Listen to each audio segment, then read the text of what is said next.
अस्सलाम वालेकुम। मेरा नाम ज़ीशान जावेद। कुछ लोग जेह्ड़े फार्मासिस्ट फार्मेसियां रीम यार दे जेह्ड़े टोटल और उस ज़िला रीम यार यानी टोटल सारा जानदा फार्मेसी टैच जेह्ड़े ते मैं अली डिस्ट्रीब्यूटर रीम यार खान दी जेह्ड़ी उत्थे आर्डर बुकिंग दा कम्म करदा सी, नाल जेह्ड़ा मैं pharma they which job C मेरा। मैं उत्थों अली डिस्ट्रीब्यूटर तो कम्म छोड़िया ते फार्मा की जी मेरी सैलरी होनी सी 2.5 महीनों की मेरी सैलरी रुकी हुई सी। मैं इस करके काम जोड़ा छोड़ दिता तो मैं काम छोड़िया।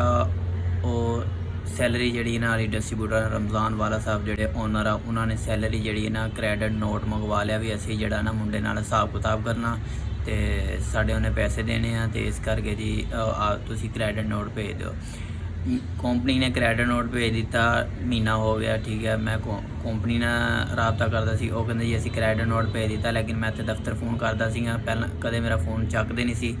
1.5 महीना हो गया तो जे चकते सी कहते हजे क्रैडिट नोट नहीं आया। फिर अयाज साहब जोड़े कंपनी के मैनेजर से मेरे इतने उन्होंने मैं कहा वो अज करदा गल, मैं जाके कल करदा क्रैडिट नोट आया नहीं है दसदा। फिर अयाज साहब ने कंपनी का जोड़ा मैनेजर है उन्होंने वॉइस की कि जी मैंने कब कहा है कि जी क्रेडिट नोट नहीं आया, क्रेडिट नोट आया है, लड़का जाए जाके डिस्ट्रीब्यूटर से हिसाब करे और अपनी जो है वो क्रेडिट नोट ले ले। तो मैंने कहा सर मुझे तो क्रेडिट नोट का इन्होंने बताया नहीं है, यही कहते हैं कि नहीं आया जी नहीं आया।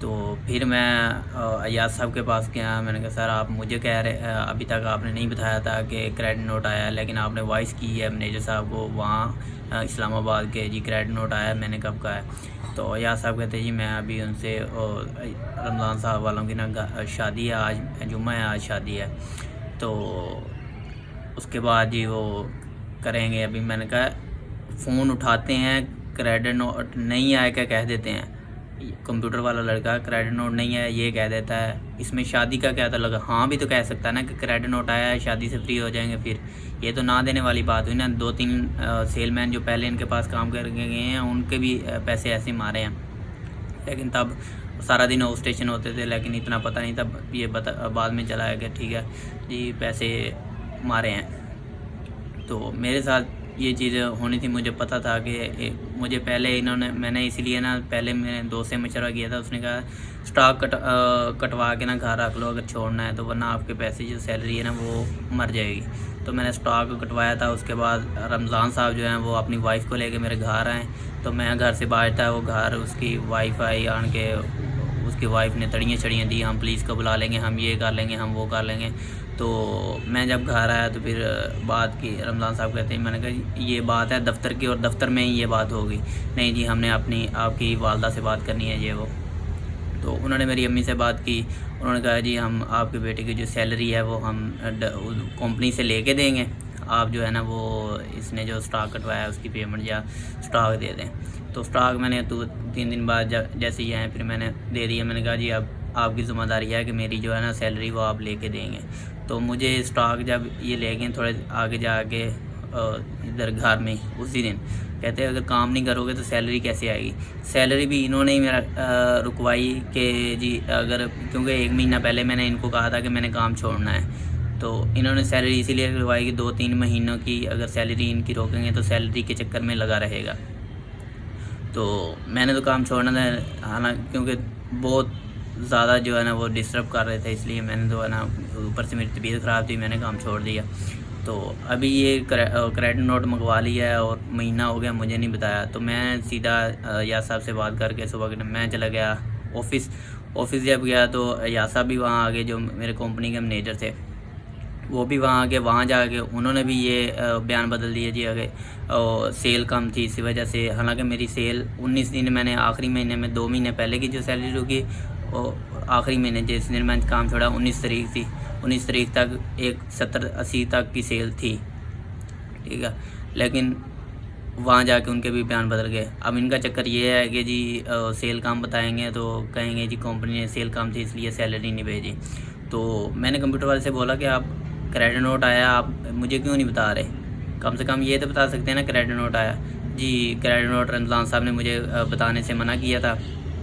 तो मैंने कहा क्यों, तो मैंने कहा अच्छा चलो बताएं क्रेडिट नोट क्या आया, क्या सीन है। तो कहता जी 20,000 क्रेडिट नोट आया। मैं कहा 20,000 तो 1 महीने के एक्सपेंस नहीं बनते, ठीक है। 20,000 कैसे क्रेडिट नोट आ गए? 2 महीने की एक्सपेंस है, 1 महीने 19 दिन के एक्सपेंस, और जो है वो और कंपनी को मैंने वॉइस की है, वो उनका भी अभी तक जवाब नहीं आया कि कितने यानी कि क्रेडिट नोट मेरा कितना आया है।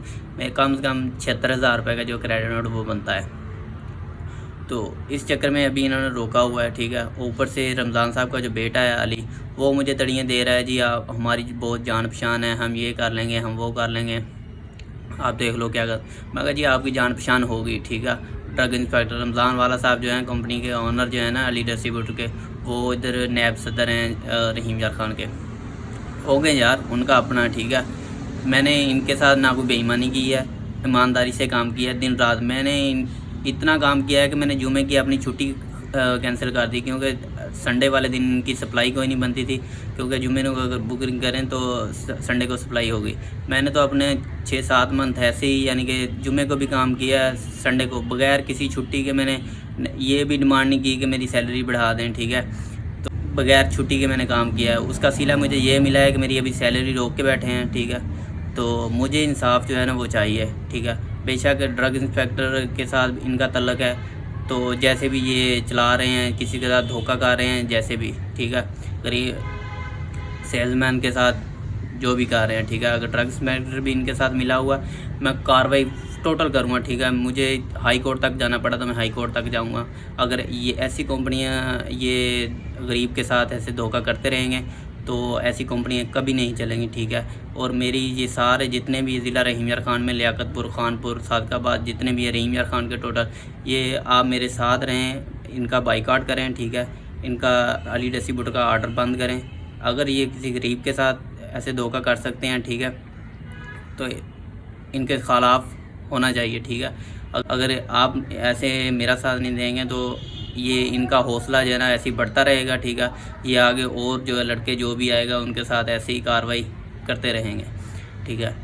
तो मेरी अपील है सबसे, अली डिस्ट्रीब्यूटर का ऑर्डर रोकें ताकि इनको पता चले कि कैसे गरीब का जो हक खाते हैं, और मेरे ही पैसे खा के, मेरी सैलरी मंगवा के, मेरी उधर रुकवा के, और मार्केट में कह रहे हैं जी, हालांकि मैंने इनका स्टॉक भी जो है इनके कहने पे वापस दे दिया कि ठीक है जी रमज़ान साहब मुझे सैलरी है जो वापस कंपनी की जो सैलरी है वो लेके देंगे। तो फिर भी ये मार्केट में कह रहे हैं कि जी हम लड़का जी 1,20,000 खा गया, 1.5 लाख खा गया। 1 रुपया भी मैंने इनका खाया हो तो हराम है, ठीक है। बल्कि इन्होंने मेरे पैसे खाए हैं, ठीक है। और मुझे इंसाफ चाहिए। अगर मुझे इंसाफ नहीं मिलेगा, अगर ड्रग इंस्पेक्टर भी इनके साथ मिला हुआ है, अगर उसकी वजह से इनका इतना हौसला बढ़ गया है कि ये किसी गरीब का जो है हक खा सकते हैं, किसी गरीब के साथ कुछ भी कर सकते हैं, ठीक है। तो मुझे हाई कोर्ट तक जाना पड़ा तो मैं हाई कोर्ट तक भी जाऊंगा, ठीक है। अगर मेरे साथ मेरे पैसे ना भी आए तो ठीक है, लेकिन मैं एंड तक जितना मेरी को हो सके, अगर मुझे ये इनका जितना भी इनकी है अप्रोच है जो भी है, अगर मुझे मरवा भी देंगे ना, कुछ भी कर लेंगे, ढकवा भी देंगे, पुलिस भी कटवा भी लेंगे ना, तो फिर भी इंशाल्लाह मैं हक पे खड़ा रहूँगा। इनको इतना कर दूँगा कि अगले नेक्स्ट जो भी है ना, ये किसी गरीब के साथ ऐसे नहीं करेंगे, ठीक है। मुझे इंसाफ चाहिए, और सिर्फ सैलरी की वजह ये नहीं है कि मेरे पैसे खाए हैं इस वजह से। अगर आज मैं चुप रहा तो कल ये किसी और के गरीब के पे हक खाएंगे, ठीक है। मुझे इंसाफ चाहिए, और अगर ये नहीं देते इंसाफ, मेरी सैलरी नहीं देते, तो इनका जो है वो बिज़नेस ऐसे नहीं चलेगा, ठीक है। आज मेरे साथ किया है, कल किसी और के साथ करेंगे, ये मैं बंद करवाऊँगा इंशाल्लाह। मुझे जहाँ तक मेरी अप्रोच हुई मैं भी करके देख लूँगा, ठीक है। अगर कोई मेरी बात कानूनी कार्रवाई के साथ कोई सुनेगा, अगर मेरी जहाँ तक होगी इंशाल्लाह ज़रूर करूँगा। और मुझे इंसाफ चाहिए, और आप लोग मेरा साथ दें, और अली डिस्ट्रीब्यूटर का जो ऑर्डर है वो रोकें, ठीक है। जब तक ये किसी गरीब का हक नहीं दे देते ना, तब तक इनका जो ऑर्डर रोकें, ठीक है, ताकि इनको पता चले कि कैसे मार्केट के हिसाब से कैसे काम करते हैं। इनका जब मेरे फार्मा की सैलरी के साथ कोई तल्लक ही नहीं है, मैंने इनका कुछ देना लेना नहीं है, तो इन्होंने क्यों क्रेडिट नोट मंगवाया, और क्यों इन्होंने मेरे साथ ऐसे यानी कि कर रहे हैं। मुझे मेरी ईमानदारी का सिला ये दे रहे हैं। मैं दिन रात इनके लिए काम किया, मैंने आउट स्टेशन से आके वापस लोकल का भी काम किया है, ठीक है। तो जुमे वाले दिन भी मैंने इनके लिए काम किया है, उसका मुझे सिला ये मिला है कि ये मेरी सैलरी वहाँ से रोके। अभी मुझे 2-3 हफ्ते मुझे यही कहते रहे हैं, काम नहीं करोगे तो सैलरी कैसे मिलेगी। आप हमारे पास काम करो। मैंने कहा काम मैंने नहीं करना, ठीक है, जैसी आपकी रवैया है, जैसे आपका जो है, तो मैं आपके साथ बिल्कुल काम नहीं करूँगा, ठीक है। मुझे मेरे पैसे चाहिए, ठीक है, मुझे मेरी सैलरी जो है वो मैंने जो मेहनत की है मुझे वो चाहिए, ठीक है। ओके, आपसे यही अपील है कि मेरे साथ रहें और अली डिस्ट्रीब्यूटर आर्डर रोकें जब तक ये पूरा जो है वो मुझे मेरा हक नहीं दे देते।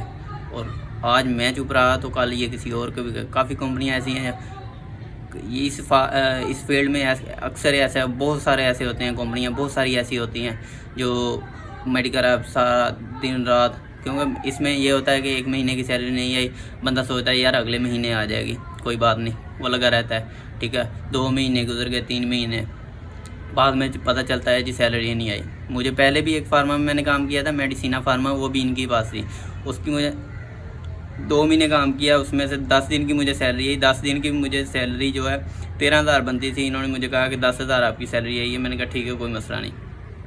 तो 13,000 मैंने कहा बनती थी, चलो कोई बात नहीं, अगर 10 आई है तो नेक्स्ट जो है मंथ वो पूरी आ जाएगी।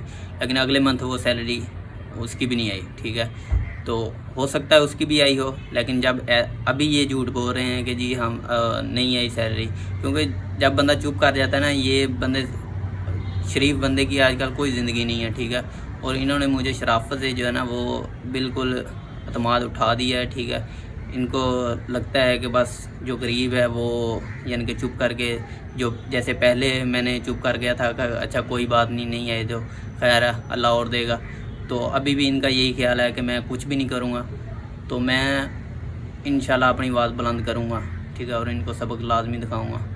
इनको पता चलेगा कि ये कैसे गरीब के साथ करते हैं। अगर आज भी मैं चुप रहा तो ये नेक्स्ट किसी और लड़के के साथ भी ऐसे ही सलूक करेंगे। तो इंशाल्लाह आप भी मेरे साथ रहें और इनको जो है इनका ऑर्डर बंद करें। और जो रमज़ान साहब का बेटा है वो मुझे तड़ियाँ दे रहा है कि जी हम ये कर लेंगे, हम वो कर देंगे, हमारा बहुत अप्रोच है, हम ये हैं वो हैं। दे, जितनी तड़ियाँ दे होती हैं दे। मैं ना तो तड़ियों से आपकी डरता हूँ, ठीक है, और ना मुझे अल्हम्दुलिल्लाह सिर्फ डर है अल्लाह का, ठीक है। आप बाकी जो आप जितना आपका ज़ोर लगता है, ठीक है, अगर आपने मुझे कटवाना है, मरवाना है, ठीक है, वो भी आप करके देख लें, ठीक है। ऐसी ज़िंदगी का क्या फ़ायदा, अगर कोई बंदा अपने हक़ के लिए नहीं खड़ा हो सकता, ऐसी ज़िंदगी जीने का क्या फ़ायदा है, ठीक है। मैं ऐसी ज़िंदगी जीना भी नहीं चाहता। अगर आपने कुछ भी करना है ना, मरवाना है मरवा लें, कोई मसला नहीं, ठीक है। मुझे ऐसी ज़िंदगी चाहिए नहीं, ठीक है। मैं अपना हक़ लेके रहूँगा, ये आपको मैं बात बता रहा हूँ, ठीक है।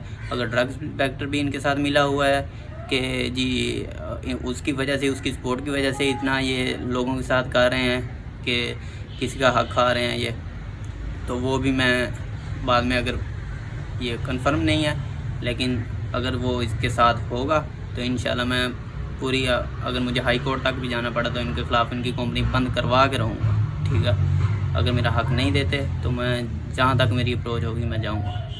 ओके, अल्लाह हाफ़िज़।